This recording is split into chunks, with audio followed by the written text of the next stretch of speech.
There's no way a Dodge Stealth is interesting versus a BMW. They're two different kinds of cars.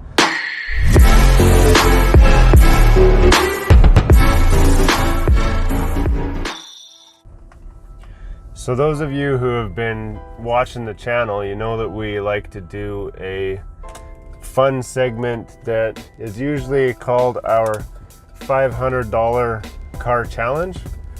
And we've done a few of them so far, and just wanted to take a minute to talk about one of the cars that we've had in the challenge that it brought a lot of controversy. So what I'm talking about, and those that watch the videos, you know, it would be probably the MR2.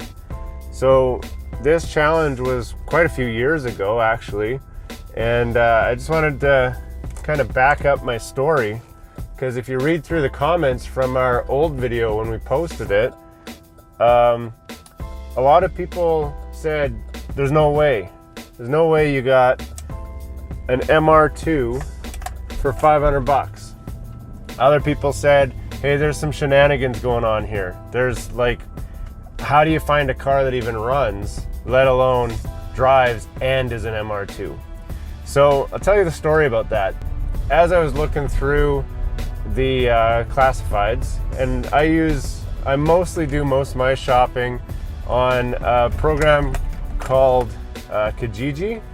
So here in Alberta, where we film and do everything, Kijiji is actually pretty popular. So I know a lot of places in the States and even other parts of Canada, a lot of people use like Craigslist.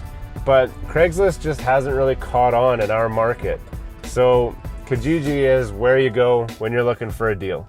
So I was perusing through Kijiji, and I guess I should back up a little bit. I had already bought a car for that challenge.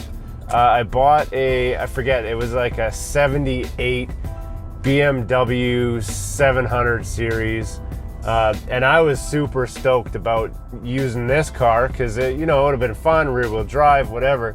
But Isaac had come home with a Dodge Stealth. And there's no way a Dodge Stealth is interesting for our, like, in this perspective of comparing cars. A Dodge Stealth versus a BMW, they're two different kinds of cars. So how do you figure out which one's better, which one's not as good, right? So I put on my investigation hat again and started looking for some deals. I came across this MR2. It was a 87, I think. And the guy was a little bit outside of Calgary. And when you're looking for a good deal, sometimes you got to go outside of the city, because if you do that, you're going to find a lot of buyers aren't willing to drive that far. So I don't mind taking a drive.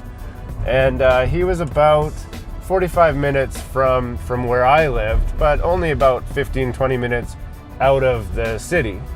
And so the story went, he was asking about 11 or 1200 bucks. And I said, okay, you know what? I emailed him and said, hey, listen, I'll pay you 500 bucks for this car. I wish I could give you more, but that's all I got. And the guy says, make it 6. And I'm like, you know, I would pay 6, but... And so I had to tell him about the challenge. I said, look, we're doing this $500 challenge, and we need to keep the car under 500 bucks, and then I only have at 100 bucks to get this thing back on the road. What does it need? And he told me, well, you know, it hasn't run in a couple years. So he wasn't sure what it needs. He thought that maybe one of the belts had burned off and there was something wrong with the motor. He didn't even know if it was run or would run. And in the pictures, it had a lazy headlight. A lot of people call them a drunk eye. So, you know, you can do the sleeper eyes or the lazy eyes or the drunk eye, where only one's kind of up a little bit. And so when I went to look at the car, what I found was the belt for the alternator had come off. So I reached down and gave the alternator a turn, and sure enough, it was tight. Like, it wasn't budging at all. And anyone who knows those cars, the MR2s, they know that the engine cover has air louvers in them, And when it rains, it's not uncommon for rain to come through the louvers and drip down onto the engine. Well, it drips right onto your alternator, and so it is common for those alternators to just seize up.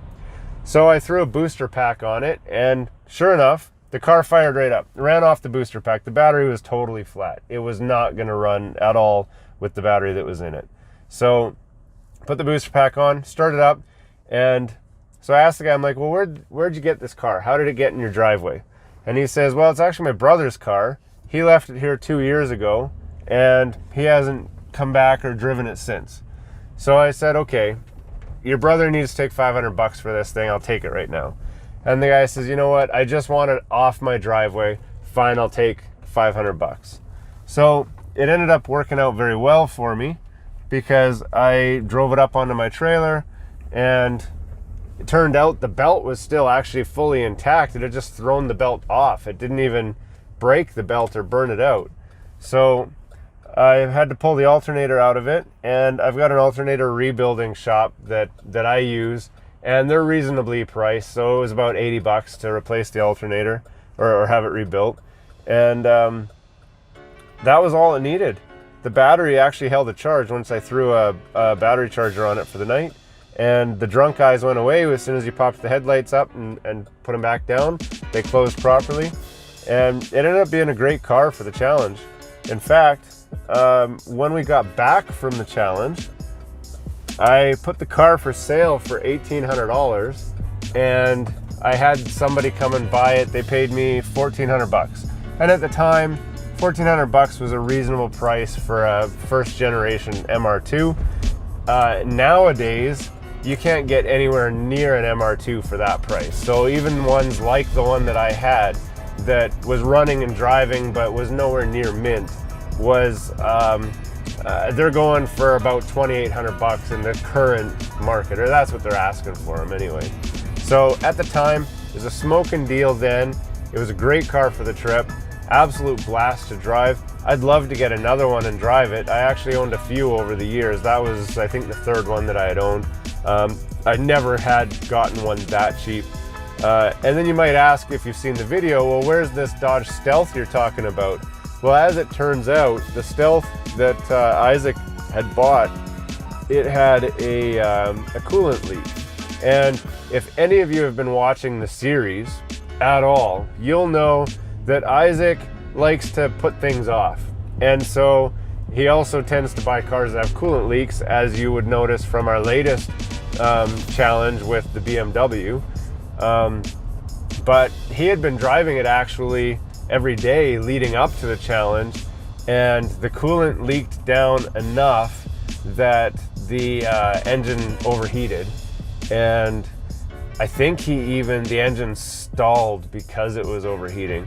So last minute, here I've got the MR2 to compete with his Dodge Stealth, thinking this is gonna be awesome, right? Great challenge, MR2 versus Dodge Stealth, awesome road trip. Everyone's gonna have a blast, it's gonna make a great video, everyone's gonna be interested. And then I get the call, find out that his Stealth is busted. So last minute, he runs out and got what we affectionately called Mellow Yellow, which was a Geostorm, which was totally underpowered. I think they still had fun. The car had lots of challenges, and he's going to be doing a video about that, which you can watch in our Car Stories series. But just a great time in that MR2. And no, there was no tricks. Yes, I absolutely did get it for $500. Yes, I did spend under $100 getting it back on the road, but it was a great car, great road trip, and no trickery, no foolery. Our challenges are legit. There's no fooling around. Our show is for real. We go and get the cars ourselves. We go on the road trip ourselves. We got no camera crew, we got no backup. All we got is the tools in our car, and that's it.